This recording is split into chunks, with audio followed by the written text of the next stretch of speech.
আসসালামু আলাইকুম ওয়া রাহমাতুল্লাহি ওয়া বারাকাতুহু। লাইন করো না, লাইন নিচে ও সেটা দুটো করে দেবো কাম আছে কাম নাই এই যে স্যার আমরা যখন এই দুটো করে দেবো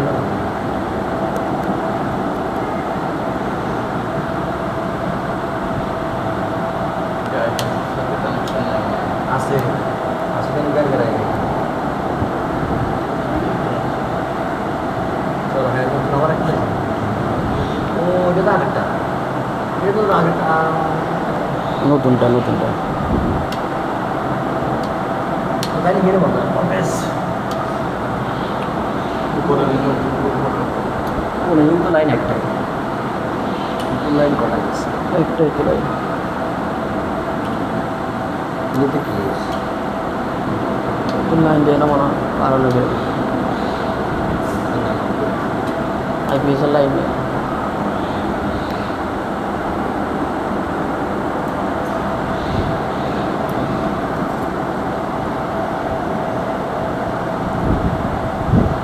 এত বছর এগুলার কোনো তোমার কাছে নাই, কেমনি কি এগুলো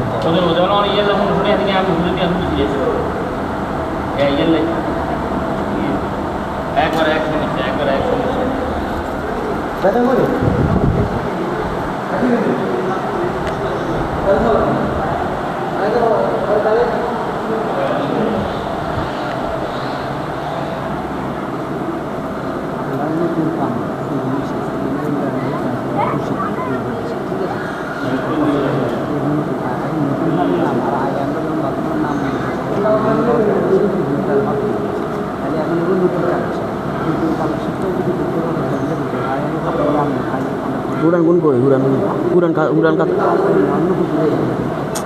আমার কারা বাজবে না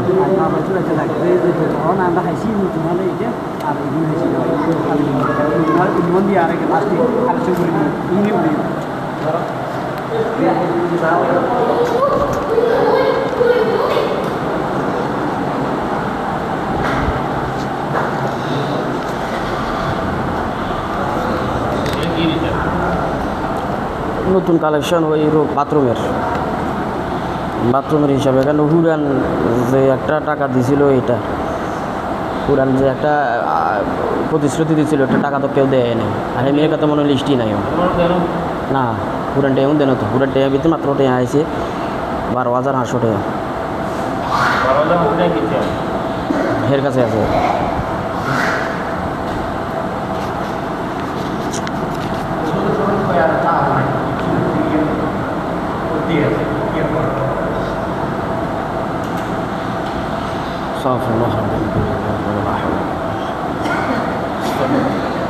السلام عليكم ورحمة الله وبركاته. إن الحمد لله نحمده ونستعينه ونستغفره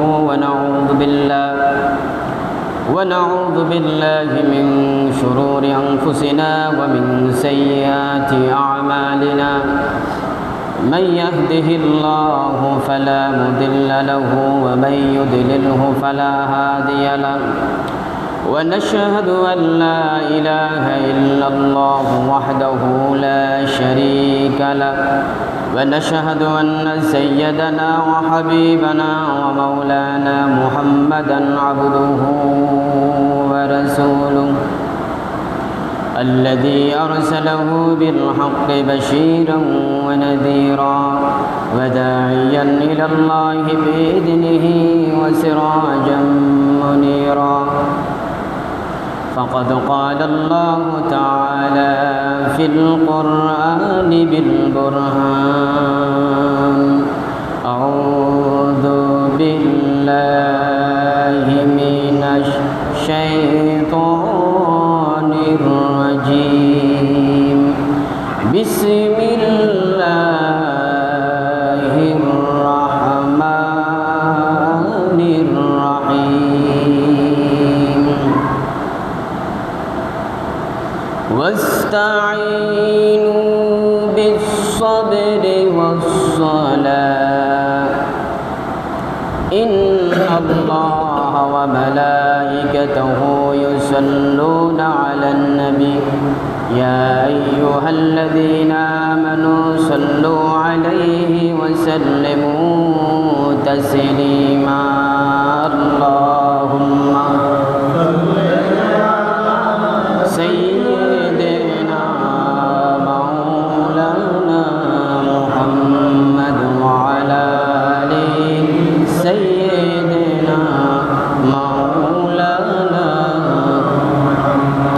मुझे कुछ मिले या न मिले मोहम्मद मिले यानी ओ साए जैसे अल्लाह मिले अल्लाहुम्मा सय्यिदना मौलाना मुहम्मद वाला आलिहि सय्यिदना मौलाना नूर मदीने की जहां रोज़ाए खैरुल वरा वो तो जन्नत है ही बल्कि उससे भी औला अल्लाहुम्मा सल्ली अला सय्यिदिना मौलाना मुहम्मद वअला आलि सय्यिदिना मौलाना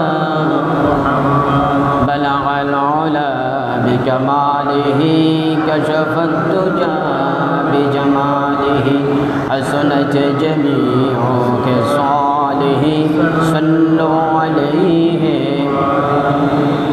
ये तेरी मेराज थी कि तू लौहो कलम तक पहुँचा और मेरी मेराज है कि मैं तेरे कदम तक पहुँचा बलगल उला बिकमालिहि कशफत तुजा बिजमालिहि हसनत जमीउ खिसालिहि सल्लु अलैहि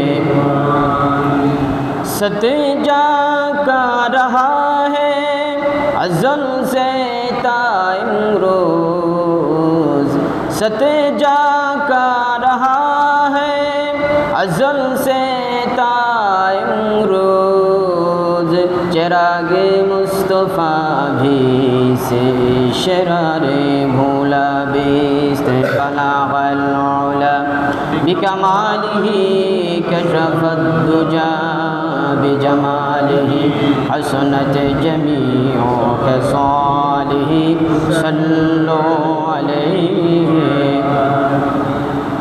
उपस्थित আজকের এই মুনব্বর মুতাবাররক আল্লাহ পাকের ঘর মসজিদ বাইতুল্লাহ যারা সমাবেত হয়েছেন সবাইকে অন্তরের অন্তরস্থল থেকে জ্ঞাপন করছি মোবারকবাদ সবটুকুন শুকরিয়া আদায় করছি সেই মহিয়ান গরিয়ান সর্বশক্তিমান আল্লাহ সুবহানাহু ওয়া তাআলার শাহানশাহে দরবারে যেই আল্লাহ সুবহানাহু ওয়া তাআলা ভারী বৃষ্টিকে উপেক্ষা করে স্যাঁতস্যাঁতে পরিবেশকে উপেক্ষা করে মুয়াজ্জিনের আযানের ডাকে সাড়া দিয়ে কোরআন সুন্নাহর আলোকে আলোচনা শোনার জন্য আল্লাহ পাক মসজিদ পর্যন্ত আসার জন্য বসার জন্য যে আল্লাহ পাক আমাদেরকে তৌফিক ভিক্ষা দান করেছেন সেই আল্লাহ পাকের আলিশান দরবারে শুকরিয়া জ্ঞাপন করছি আলহামদুলিল্লাহ রব্বানা লাকাল হামদ হামদান কাসীরান তাইয়িবান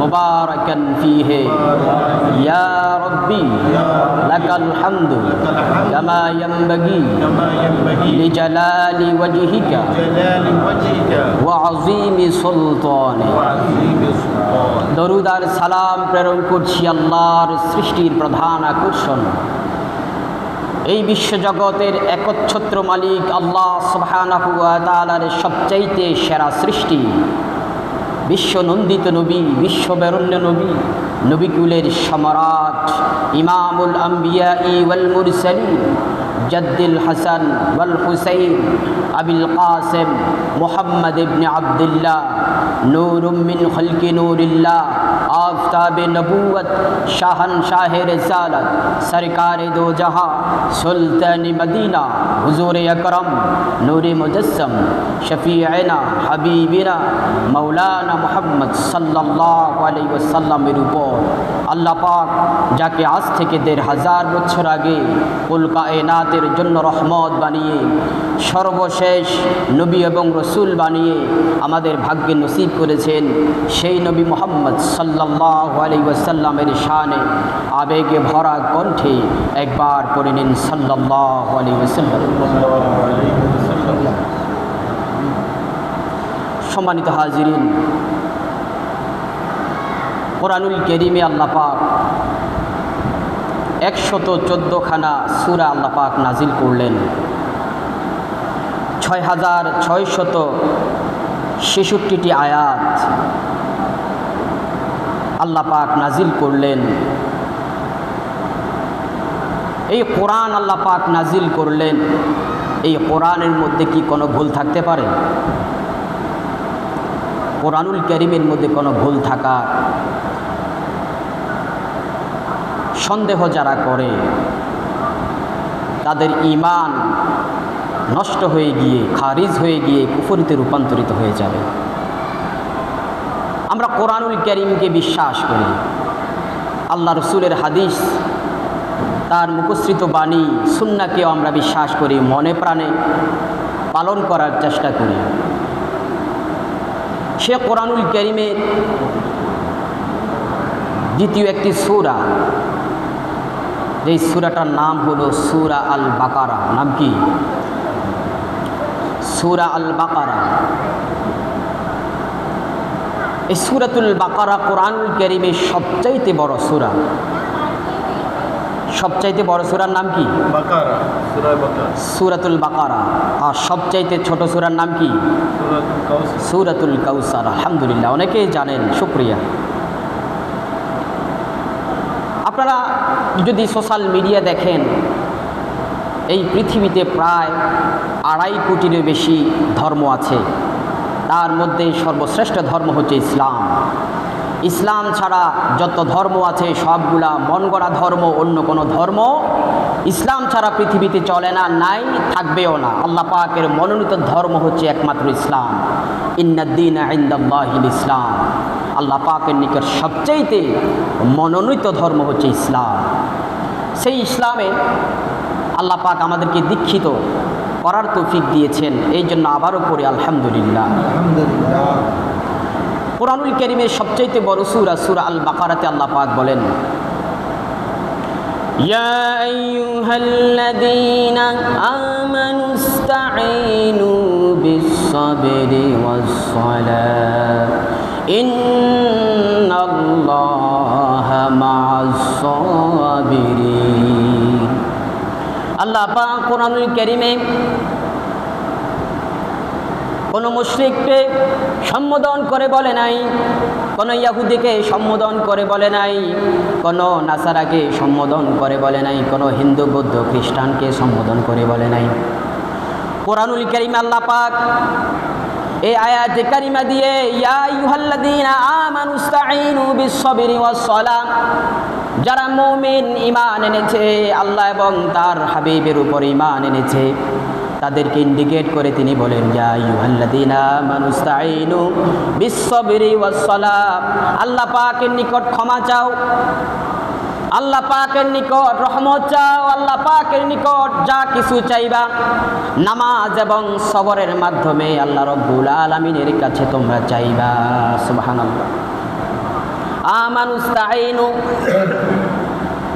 বিস-সাবরি ওয়াস-সালাহ, আল্লাহর নিকট যা কিছু চাইবা, রহমত চাইবা, মাগফিরাত চাইবা, রোগ মুক্তি চাইবা, ধন দৌলত চাইবা, হায়াত চাইবা, রিজিক চাইবা, যত কিছু তোমরা চাও সব কিছু চাওয়ার ক্ষেত্রে একটা প্রেসক্রিপশন আল্লাহ পাক বলে দিয়েছেন। সুবহানাল্লাহ। একটা প্রেসক্রিপশন আল্লাহ পাক দিয়ে দিয়েছেন, সেই প্রেসক্রিপশনের নাম হলো নামাজ এবং ধৈর্য। নামাজ এবং সবরের মাধ্যমে কেবল আল্লাহর নিকট চাইবা। আল্লাহর হাবিব দু জাহানের কামলিওয়ালা নবী মুহাম্মদ সাল্লাল্লাহু আলাইহি ওয়াসাল্লাম যদি কোনো বিপদে পড়তেন, যদি কোনো মুসিবতে পড়তেন, যদি রোগাক্রান্ত হতেন, সর্বপ্রথম তিনি ধৈর্য ধারণ করতেন। সুবহানাল্লাহ। কি করতেন? সবর তিনি করতেন। সবরের পাশাপাশি আরেকটা জিনিস করতেন, যখনই তিনি বিপদে পড়তেন তখনই তিনি মসজিদে নববীতে চলে যেতেন, যখনই তিনি বিপদে পড়তেন তখনই হেরেম শরীফে চলে যেতেন, যখনই তিনি বিপদে পড়তেন সেখানে গিয়ে 2 রাকাত নামাজ আদায় করে আল্লাহ রব্বুল আলামিন নিকট আশ্রয় প্রার্থনা করতেন। অতএব পৃথিবীর জমিনের মানুষগুলাকে আল্লাহ রব্বুল আলামিন তার হাবিবের মাধ্যমে শিক্ষা দান করলেন, যদি কোনো বিপদে পড়ো, যদি কোনো মুসিবত তোমার আসে, মুসিবত আসার দেরি আল্লাহকে সেজদা করতে যেন তোমার দেরি না হয়ে যায়। মুসিবতে পড়লে একটা কাজ করব, সেটা কি? নামাজ আদায় করব। মুসিবতে পড়লে ধৈর্য ধারণ করব। রোগাক্রান্ত হয়েছ, সবার আগে ধৈর্য ধারণ করব। এরপরে সালাতের মাধ্যমে, সেজদার মাধ্যমে আল্লাহ পাকের নিকট আশ্রয় চাইব, আল্লাহ পাকের নিকট প্রার্থনা করব যেন আল্লাহ পাক আমাদের সকল রোগগুলা শেফায়ে আজলা কামেলা যেন দান করে দেয়।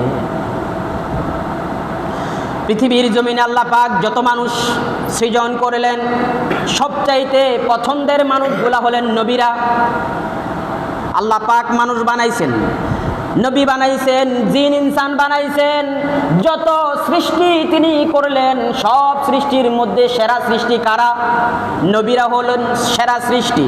নবীদের চাইতে উত্তম কোন সৃষ্টি আল্লাহ পাক সৃজন করেন নাই। একজন নবীকে যে মর্যাদা দিয়েছেন, পৃথিবীর কোন সৃষ্টিকে আল্লাহ রব্বুল আলামিন সেই মর্যাদা দান করে নাই। কি রকম মর্যাদা আল্লাহ পাক এক একজন নবীকে দান করলেন? আমরা জানি অলিকুলের শিরোমণি হযরত আব্দুল কাদের জিলানী রাহমাতুল্লাহ আলাইহি, ওনাকে প্রশ্ন করা হলো, ও আব্দুল কাদের জিলানী, আপনার মর্যাদা আর আল্লাহর নবীর মর্যাদা কেমন? আব্দুল কাদের জিলানী বলেন, আল্লাহর নবী তো বহু দূরে।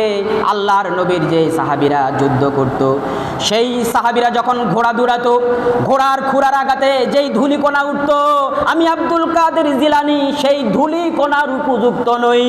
আল্লাহু আকবার। এই রকম যদি আব্দুল কাদের জিলানীর মর্যাদা হয়, তিনি মনে করেন তাহলে সাহাবী কোথায় আর রাসূলুল্লাহ কোথায়? সাহাবীরা কোথায় আর নবীরা কোথায়? পৃথিবীর জমিনে কোনো সৃষ্টির সাথে নবীদের কোনো তুলনা হয় না। আর সকল সৃষ্টির মধ্যে নবীরা যেই রকম শ্রেষ্ঠ, সকল নবীদের মধ্যে সর্বশ্রেষ্ঠ একজন নবী আছেন, তিনার নাম হলো মুহাম্মাদুর রাসূলুল্লাহ।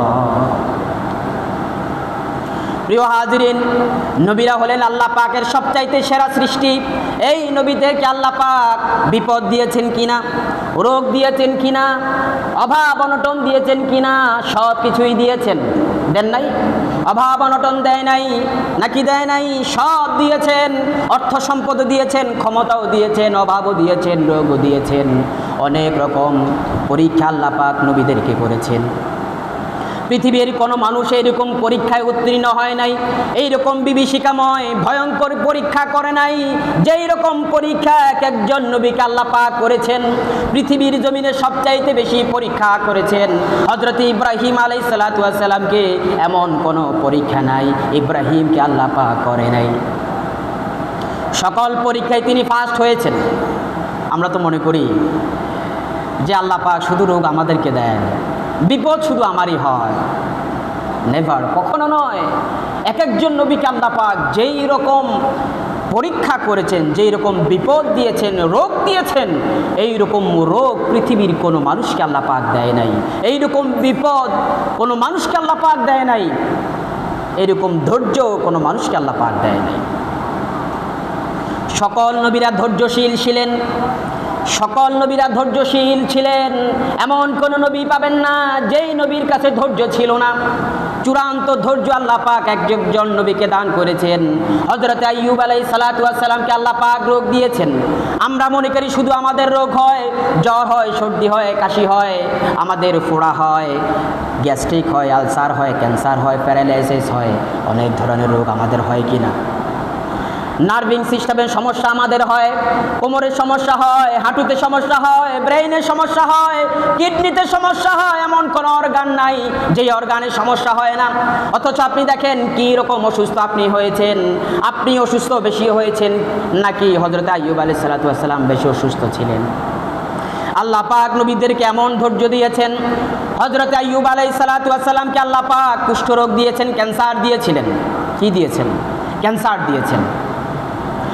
এমন ক্যান্সার হযরত আইয়ুবকে আল্লাহ পাক দিয়েছেন, একটি দুইটি বছর নয়, 18টি বছর পর্যন্ত ক্যান্সারে আক্রান্ত ছিলেন। আমরা কতদিন রোগ আক্রান্ত? বড় জোর 2 বছর, 3 বছর, 5 বছর। 1 বছর নয়, 2 বছর নয়, 5 বছর নয়, 18টি বছর পর্যন্ত ক্যান্সারে আক্রান্ত ছিলেন। হযরত আইয়ুব আলাইহিস সালাতু ওয়াস সালামের এমন কোন অর্গান ছিল না যে অর্গান না পচে বিশুদ্ধ আছে। প্রত্যেকটি অঙ্গ প্রত্যঙ্গ পচে পচে কোষ সঞ্চার হয়েছিল, সেইখানে পোকা ধরেছে। হযরত আইয়ুব আলাইহিস সালাতু ওয়াস সালাম একবারও আল্লাহকে বলে নাই, ও আল্লাহ আমাকে ভালো করে দাও, আমাকে সুস্থ করে দাও। একবারও তিনি আল্লাহকে বলেন নাই। এমন ধৈর্য তিনি ধারণ করেছে, পৃথিবীর ইতিহাসে এইরকম শ্রেষ্ঠ ধৈর্য আর কেউ ধারণ করতে পারে নাই। হযরত আইয়ুব আলাইহিস সালাতু ওয়াস সালামের গায়ে যখন পোকা পড়লো, পুরো শরীরে যখন ক্যান্সার ছড়িয়ে পড়লো, গায়ের দুর্গন্ধে সকল আত্মীয় স্বজন থেকে শুরু করে তার বিবিরা পর্যন্ত চলে গিয়েছে, সব বিবিরা চলে গেছেন। তিনি নিঃস্ব হয়ে গেলেন, জঙ্গলে তিনি বসবাস করতে লাগলেন। আইয়ুব আলাইহিস সালাতু ওয়াস সালামের গায়ে যখন পোকা পড়লো, পোকাগুলা যখন ঝরে নিচে পড়তো, হযরত আইয়ুব বলেন, তুমিও তো আল্লাহর একজন সৃষ্টি, তোমার রিজিক আমার দেহের মধ্যে আল্লাহ পাক রেখেছেন। আল্লাহু আকবার। হযরত আইয়ুব বলেন, তোমার রিজিক আল্লাহ পাক আমার দেহের মধ্যে রেখেছেন, অতএব নিচে কেন তুমি পড়ে যাও? নিচ থেকে পোকাটা তুলে আবার সেই শরীরে স্থাপন করে দিতে। খাও, আমার শরীর থেকে রক্ত খাও, মাংস খাও, আমার শরীরের রস খাও, সব খেয়ে তুমি জীবন ধারণ করো।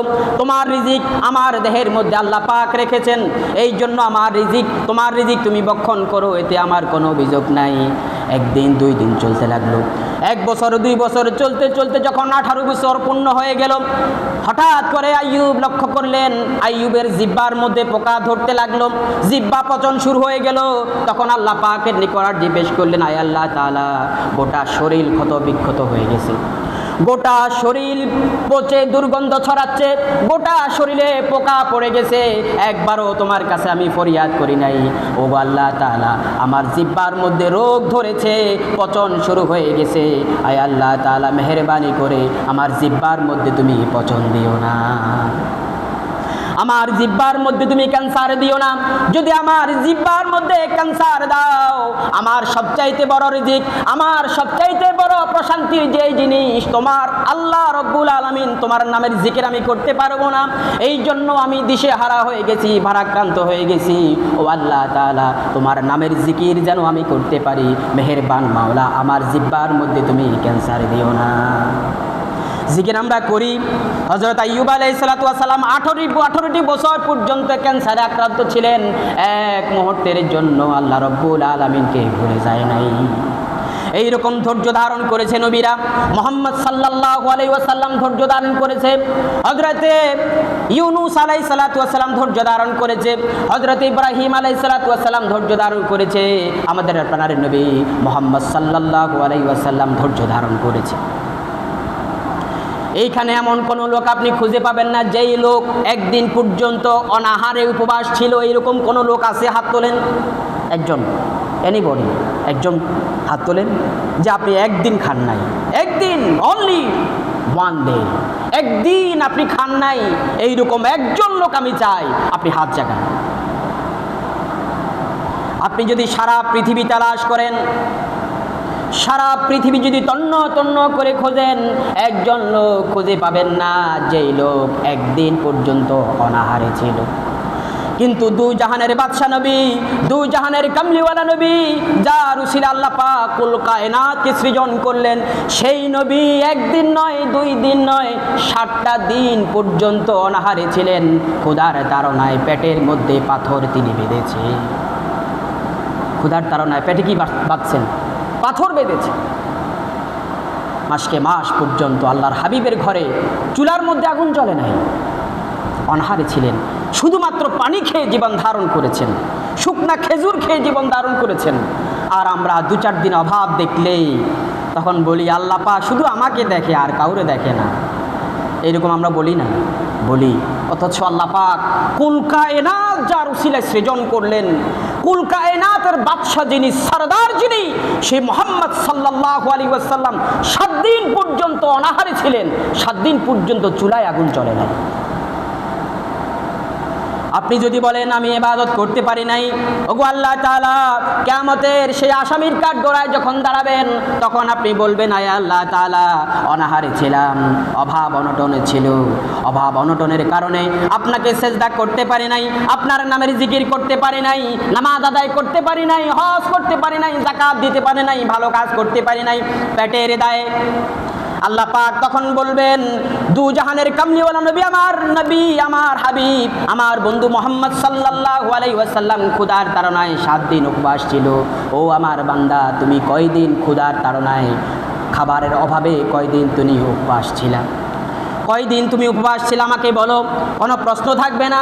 কেউ যদি বলে আল্লাহ তাআলা রোগ দিয়েছো, রোগের কারণে ইবাদত করতে পারি নাই, তখন আল্লাহ পাক উদাহরণ দিবেন, ও আমার বান্দা, আমার বন্ধু আইয়ুবের মতো এইরকম অসুস্থ ছিলি নাকি? বান্দার মুখে কোনো শব্দ থাকবে না, কারণ হযরত আইয়ুব আলাইহিস সালাতু ওয়াস সালাম এমন একটি উদাহরণ তিনি পেশ করেছেন, স্থাপন করেছেন, পৃথিবীর জমিনে সেই উদাহরণ ভঙ্গ করার কোনো ইতিহাস পাওয়া যাবে না। আপনি যদি বলেন ও আল্লাহ তাআলা এমন সম্পদ আমাকে তুমি দিয়েছিলা, যেই সম্পদ গুনতে গুনতে, হিসাব করতে করতে সময় চলে গিয়েছে, এই জন্য ইবাদত করতে পারে নাই, তোমাকে ভুলে গিয়েছিলাম। তখন আল্লাহ পাক বলবেন, ও আমার বান্দা, হযরত দাউদের মতো এরকম সম্পদ তোমাকে দেই নাই, হযরত সুলাইমানের মতো এরকম সম্পদ তোমাকে দেই নাই। দিয়েছি এইরকম সম্পদ তোমাকে দেই নাই। কি সম্পদ তোমাকে দিয়েছিলাম? যেই সম্পদ দিয়েছি সেই সম্পদের তুলনায় হযরত সুলাইমানকে পাহাড় আরশ চুম্বিয়ে এরকম সম্পদ আমি দিয়েছি, তার তুলনায় তোমার সম্পদ কিছুই না। কি কারণে তুমি আমাকে ভুলে গিয়েছো? আমার বন্ধু সুলাইমান আলাইহিস সালাতু ওয়াস সালাম এত সম্পদ দেওয়ার পরে এক মুহূর্তের জন্য আমাকে ভুলে যায় নাই। আবার যদি কেউ যদি বলে ও আল্লাহ তাআলা দেশের প্রেসিডেন্ট আমাকে বানিয়েছো, প্রাইম মিনিস্টার আমাকে তুমি বানিয়েছো, বিভিন্ন কাজের ব্যস্ততার কারণে আমি তোমার ইবাদত করতে পারি নাই, তখন আল্লাহ পাক বলবেন সুলাইমানকে আমি সারা পৃথিবীর শাসক হিসেবে কবুল করেছিলাম, সারা পৃথিবীর শাসক আমি তাকে বানিয়েছিলাম। এই রকম সারা পৃথিবী শাসন করার পরে শুধু মানুষ নয়, জিন নয়, সমগ্র সৃষ্টি জগৎকে তিনি শাসন করেছেন। 18,000 মাখলুকের ভাষা তিনি বুঝতেন, তারপরেও এক মুহূর্তের জন্য আমি আল্লাহ রব্বুল আলামিনকে ভুলে যাই নাই। কোনো প্রশ্ন করে বাঁচার সুযোগ আছে? প্রশ্ন করে বাঁচার কি সুযোগ আছে? কজ দেখাইয়া, কারণ দেখাইয়া কিয়ামতের ময়দানে পার পেয়ে যাবেন? বাঁচার কোনো সুযোগ আছে? কোনো সুযোগ আল্লাহ পাক রাখেন, কোনো সুযোগ আল্লাহ পাক রাখেন। অতএব আপনি কজ দেখাবেন, কারণ দেখাবেন, এইরকম কারণ আর এইরকম কজ চলবে। এই জন্য পৃথিবীর জমিনে সবচাইতে ধৈর্যশীল, সবচাইতে বেশি সবর যারা করেছেন তারা ছিলেন নবীরা। নবীদের তুলনায় আল্লাহ পাক পৃথিবীর কোনো মানুষকে পরীক্ষা করে নাই। বিপদ আপদ, বালা মুসিবত, রোগ শোক সব কিছু দিয়া নবীদেরকে যে এরকম পরীক্ষা করেছেন, পৃথিবীর জমিনে কোনো মানুষকে আল্লাহ রব্বুল আলামিন এইরকম পরীক্ষা করবে না। অতএব যখন আমাদের বিপদ আসবে, বালা মুসিবত আসবে, রোগ শোক আমাদেরকে যখন আক্রান্ত করবে, আক্রমণ করবে, তখন আমরা একটা জিনিস বেশি করব, সেটা হলো ধৈর্য। ধৈর্য এবং সবরের মাধ্যমে আল্লাহ পাকের সেজদার মাধ্যমে আল্লাহ পাকের নিকট প্রার্থনা করব। এই কমিটমেন্ট আমরা দিতে পারবো কি না? হাত তোলেন। কে কে কমিটমেন্ট দিতে পারবেন? সবর ধরবেন, ধৈর্য ধরবেন, এরকম কমিটমেন্ট দিতে পারবেন না? ইনশাআল্লাহ চেষ্টা করবেন যে আমরা ধৈর্য ধারণ করব। আপনি আজকে অসুস্থ, এই অসুস্থতা আল্লাহ পাক এমন এমন মানুষকে দেন যাদেরকে আল্লাহ পাক বেশি পছন্দ করেন। আচ্ছা বলুন তো, নবীদেরকে এমন কোনো নবী ছিল না যে নবীদের অসুস্থতা তাদের হয় নাই, এইরকম কোনো নবী ছিল না। সব নবীরা কি হতেন? অসুস্থ হতেন। এটা ছিলেন নেয়ামত। এটা ছিল কি? নেয়ামত। আর এক অসুস্থতা হলো গজব। এক অসুস্থতা হলো কি? নেয়ামত। আর এক অসুস্থতা হলো কি? গজব। আপনি যখন রোগাক্রান্ত হবেন তখন মনে করবেন আল্লাহ পাক আপনাকে স্মরণ করছে। আল্লাহ পাক ওই সকল মানুষকে বেশি রোগ দেন যাদেরকে তিনি বেশি ভালোবাসেন। ওই সকল রোগকে বালা মুসিবত বেশি দেন যাদেরকে তিনি ভালোবাসেন। এখন প্রশ্ন হতে পারে যে কত সুদখোর মদখোর তাদেরকেও তো আল্লাহ অসুখ দেয়, বিপদ আপদ দেয়। মনে করবেন এই বিপদটা তার জন্য আশীর্বাদ নয় বরং গজব। কথা বলছেন? বেশিরভাগ খেয়াল করবেন যারা হারাম উপার্জন করে, ভালো অবস্থানে আছে, নামাজ কর্মার ভালাই নাই, মানুষের ক্ষতি সাধন করে, এদের ফ্যামিলি এরা সচরাচর অসুস্থ হয় না। এদের কি হয় না? রোগ তেমন হয় না, বিপদ আপদ তেমন আসে না। আপনি মনে করেন আরে আমি তো 5 ওয়াক্ত নামাজ পড়ি, হালাল খাই, কত কষ্ট আমি করি, তারপরও বিপদ আমাকে ছাড়ে না। মনে রাখবেন আপনাকে আল্লাহ পাক ভালোবাসে বেশি বিধায় বেশি বেশি বিপদ, বেশি বেশি বালা মুসিবত, রোগ শোক আপনাকে দেয়। এটা আপনার জন্য আশীর্বাদ, এটা আপনার জন্য রহমত, এটা আপনার জন্য দয়া। আর এই রোগ শোকের মাধ্যমে টুকিটাকি যেই গুনাহ আপনি করলেন সেই গুনাহকে মার্জনা করে দিয়ে আল্লাহ পাক নির্ভেজাল নিষ্কলুষ একজন বান্দা বানিয়া আল্লাহ পাক আপনাকে কবুল করে নেবেন। সম্মানিত হাজিরিন, তাহলে আমরা যেহেতু আজকে সালাতের উপরে আলোচনা করছেন, আমার মনে এসে গেছে হঠাৎ করে অন্যান্য নামাজ হয় মোটামুটি হয়, কিন্তু ফজর নামাজের লোক আসে না। তাহলে কি হুজুর কি একলা নামাজ পড়বে? কোনো কোনো সময় হয় আমার শাহজাহান কাকার আমি, এটা হচ্ছে দুঃখজনক। আপনি যেহেতু সালাতের উপরে আলোচনা করছেন, এইটা বাড়িতে থাকে নাকি নাকি এটা দুঃখজনক। এই যে বিশেষ করে ফজর নামাজ, জোহর আসর মাগরিব এশাতে মোটামুটি লোক হয়। ফজর নামাজে আমি মাঝে মাঝে আসলেও দেখি যে 2-4 জন, 3 জন, 2 জন, 1 জন, বেশিরভাগ 2-4 জন মানুষ সবসময় আসেন। তা আপনারা সবাই চেষ্টা করবেন ফজর নামাজটা আসার চেষ্টা করবেন সবাই। কিছু কিছু মানুষ কোনো কাজ নাই, কোনো কাজ নাই, দিনেও কাজ নাই, রাতেও কাজ নাই, তারপরেও নামাজে আসে না। দিনেও কাজ থাকে না, রাত্রেও কাজ থাকে না, তারপরেও কি আসে না? নামাজে আসে না। এরা কি জবাব দিবেন? কি জবাব আপনারা আল্লাহর কাছে দিবেন? কোনো কাজ নেই। ওয়া ফারাগাকা কাবলা শুগলিকা, হাদিস শরীফে এসছে যে তোমরা ব্যস্ততার আগে ব্যস্তহীন যেই জীবনটা আছে ওই জীবনটাকে তুমি মূল্যায়ন করবে। আগতানিম খামসা কাবলা খামসিন, শাবাবাকা কাবলা হারামিকা, ওয়াসিহাতাকা কাবলা সাকামিকা, ওয়া ফারাগাকা কাবলা শুগলিকা, ওয়া হায়াতাকা কাবলা মৌতিকা। 5টা জিনিস তুমি গনিমত মনে করবে। 5টা জিনিস। কয়টা? 5টা জিনিস আছে, এগুলাকে কি করবা? গনিমত মনে করবা। এগুলো আসার আগে যেই জীবনটা তুমি পাবা এই জীবনটাকে তুমি মূল্যায়ন করবা। শাবাবাকা কবলা হারামিকা, বৃদ্ধ হওয়ার পূর্বে যুবক, এখন তুমি তাগড়া যুবক, গায়ে শক্তি আছে, আল্লাহর ইবাদত করতে পারো। যখন তুমি বৃদ্ধ হয়ে যাবা তখন সেই শক্তি তোমার আর থাকবে না। অতএব বৃদ্ধ হওয়ার আগে যেই যুবক, যেই যৌবন তোমার আছে এই যৌবনটা তুমি ইসলামের জন্য কাজে লাগাও। ওয়াসিহাতাকা কাবলা সাকামিকা, অসুস্থতার পূর্বে সুস্থতাকে কাজে লাগাবা। তুমি অসুস্থ হয়ে গেলে নামাজ পড়তে পারবে না, ইবাদত করতে পারবে না। এখন তুমি সুস্থ আছো, ইবাদত বেশি বেশি করো। যখন তুমি অসুস্থ হয়ে যাবা ইচ্ছে করলেও ইবাদত করতে পারবে না। ওয়াগানাকা কাবলা ফাকরিকা, এখন তোমার টাকা আছে, গরিব হওয়ার পূর্বে টাকাগুলাকে ইসলামের কাজে ব্যয় করবা। এখন তুমি তোমার টাকা ভালো ইনকাম হচ্ছে, ভালো টাকার মালিক, এই সুযোগে তুমি দান সদকা করবা। যখন তুমি গরিব হয়ে যাবা টাকা তোমার থেকে চলে যাবে তখন ইচ্ছে করলেও তুমি দান করতে পারবে না, কারণ তোমার পেট চলে না। দান করবা কি?